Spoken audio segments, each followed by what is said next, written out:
You can eat like a king and be healthy as a horse and fit as a fiddle, even at my age 55. There's no trick, you just have to cook and eat right. You can do it, let me show you. What's up everyone? Welcome back to Nutrition Greats. Today I'm making a quinoa sushi, which is a healthy twist on the traditional sushi, and I'm making a miso soup to go with it. As opposed to most of the time, today I'm actually chasing a specific nutrient called omega-3. On the other side of the ring, I found a random recipe on Rachel Ray's channel called high protein pancakes. We'll see how healthy that is. Can you guess how these two grade out? Let's go. Let's see, the ingredients on the left are for miso soup.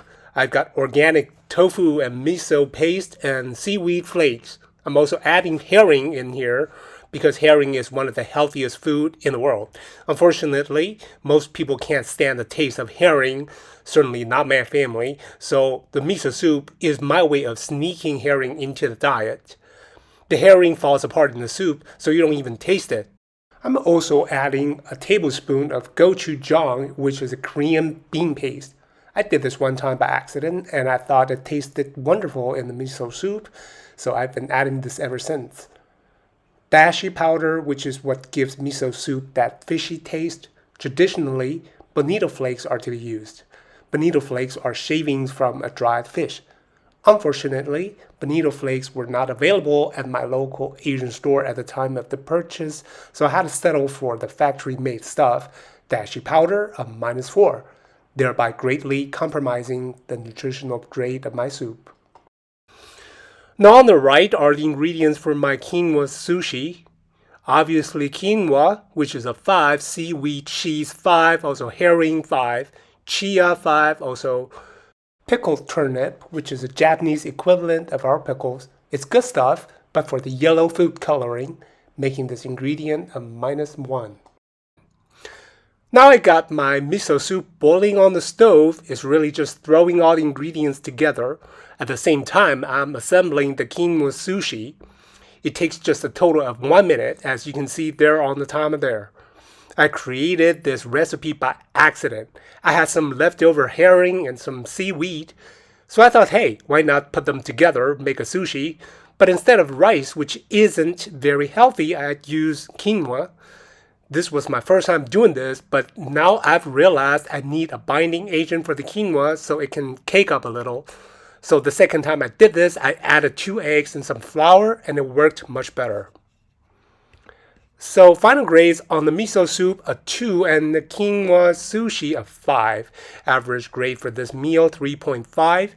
Just roll up the sushi and eat it like a burrito. As you can see, some grains of quinoa fall out. The second time I used some binding agent and it worked out perfectly. The high protein pancake, quote unquote, recipe which I randomly found on the Rachel Ray channel. Anytime you see a recipe or a product in the store advertising a macro or the lack of, for example, high protein or low fat or sugar free, your red flag needs to go up. It's almost a sure sign that some misinformation is going to come up. Why, I explain later in this video, but this is why this video caught my attention. This recipe is by a young man named Sam who apparently wrote a book on high protein cooking. Sam is not the only one. You can find thousands of celebrity cooks and random grifters cashing in on this buzzword. I just happened to stumble upon Sam's recipe, so let's take a look at his ingredients.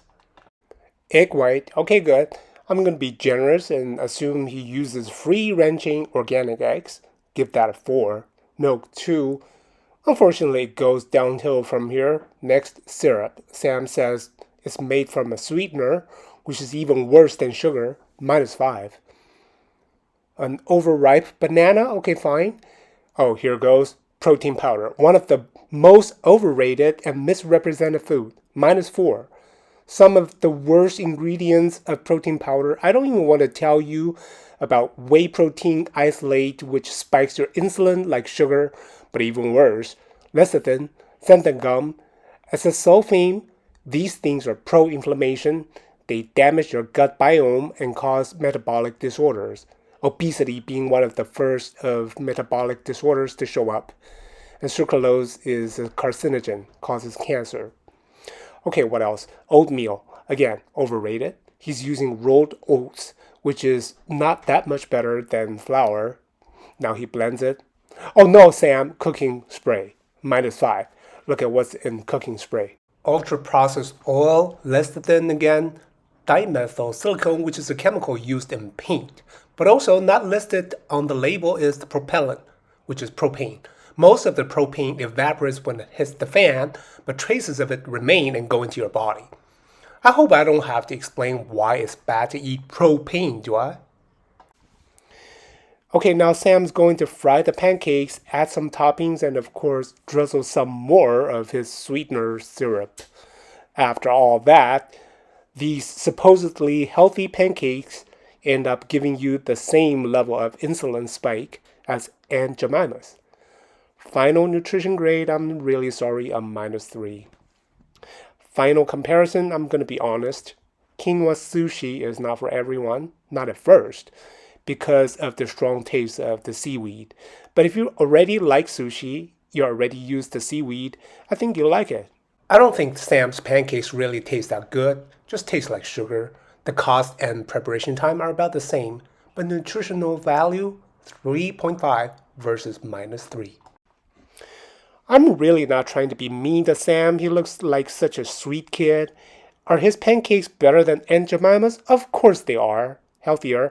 Sam is at least trying. At least he's cooking himself. Aunt Jemima's would be a -5.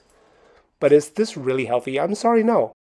Sam doesn't really know enough about nutrition. He can get away with eating these so-called high-protein pancakes for as long as he's young and athletic. But if he keeps eating all this sugary stuff from his book, in 20 years he's not going to look like this. If you're not young and athletic like Sam, eating this is going to actually make you gain weight. And it's not really Sam's fault. He's exposed to all the same misinformation and fake news as everybody, which is why today I'm going to tell you about macros. Macros, short for macronutrients, are a superficial food grouping that includes fat and protein and carbs. You see macros printed on the food label, you hear these buzzwords on food advertising, and it's pretty much a useless concept as a food guideline. I'll tell you why. Number one, I hope you understand that you don't get fat if you eat fat. You don't get muscles if you eat protein. You don't turn green if you eat broccoli. You don't turn brown if you eat chocolate. That's not how the human body works. Whatever you eat, your body metabolizes it. In other words, breaks it all down and rebuilds everything. When you eat fat, your body turns it into carbs, protein, or fat, depending on the situation. Same when you eat protein or carbs. The human body doesn't understand macros. It only understands what's nutritious and what's not. Broccoli and Wonder Bread are both carbs, but that's a useless concept. Broccoli is nutritious, Wonder Bread is not. That's the only thing that counts for the human body. Number two, not all proteins are equal. There are over 20,000 kinds of protein. Some are very good, some are very bad, some are good in one situation and become bad in another. Same with fats and carbs. But the establishment creates this myth of macros and perpetuates this oversimplified idea that all fats are bad and all proteins are good. That's a big problem.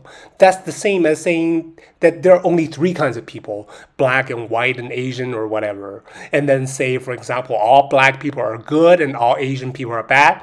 I'm hoping you see how ignorant that is. Each member of each group is unique. Don't pass judgment based on a superficial grouping. That's precisely what macros are. It's a superficial and ignorant food racism. Number 3, because it's a superficial grouping, macros are easily misused by the food industry. There's no meaningful requirements for labeling something as high protein because protein is everywhere. They just put some soy powder in a candy bar and they can call it high protein. Give me a break. Number 4, when you take something off the table, you have to put something back on the table. When they say reduce fat, they took out fat, but what do they put back in its place? That's usually a bad carb or a chemical that's even worse than what they took out. Again, these buzzwords do nothing but confuse and manipulate you into buying unhealthy processed food.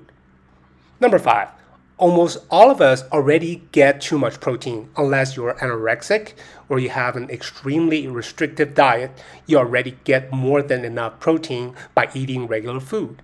Protein is in everything, and there's no need to chase this macro by doing what Sam does. If you're competing in Mr. Olympia or the world's strongest man and you need to eat 10,000 calories a day, then I see the point in doing protein shakes, because that's faster than eating 10 buckets of chicken. Otherwise, no.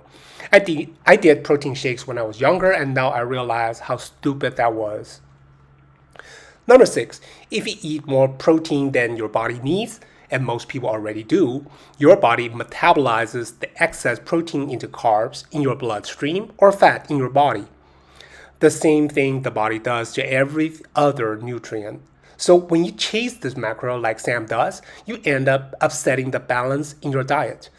When you put more of one thing on the table, you take something off the table, and that something tends to be something that your body actually needs.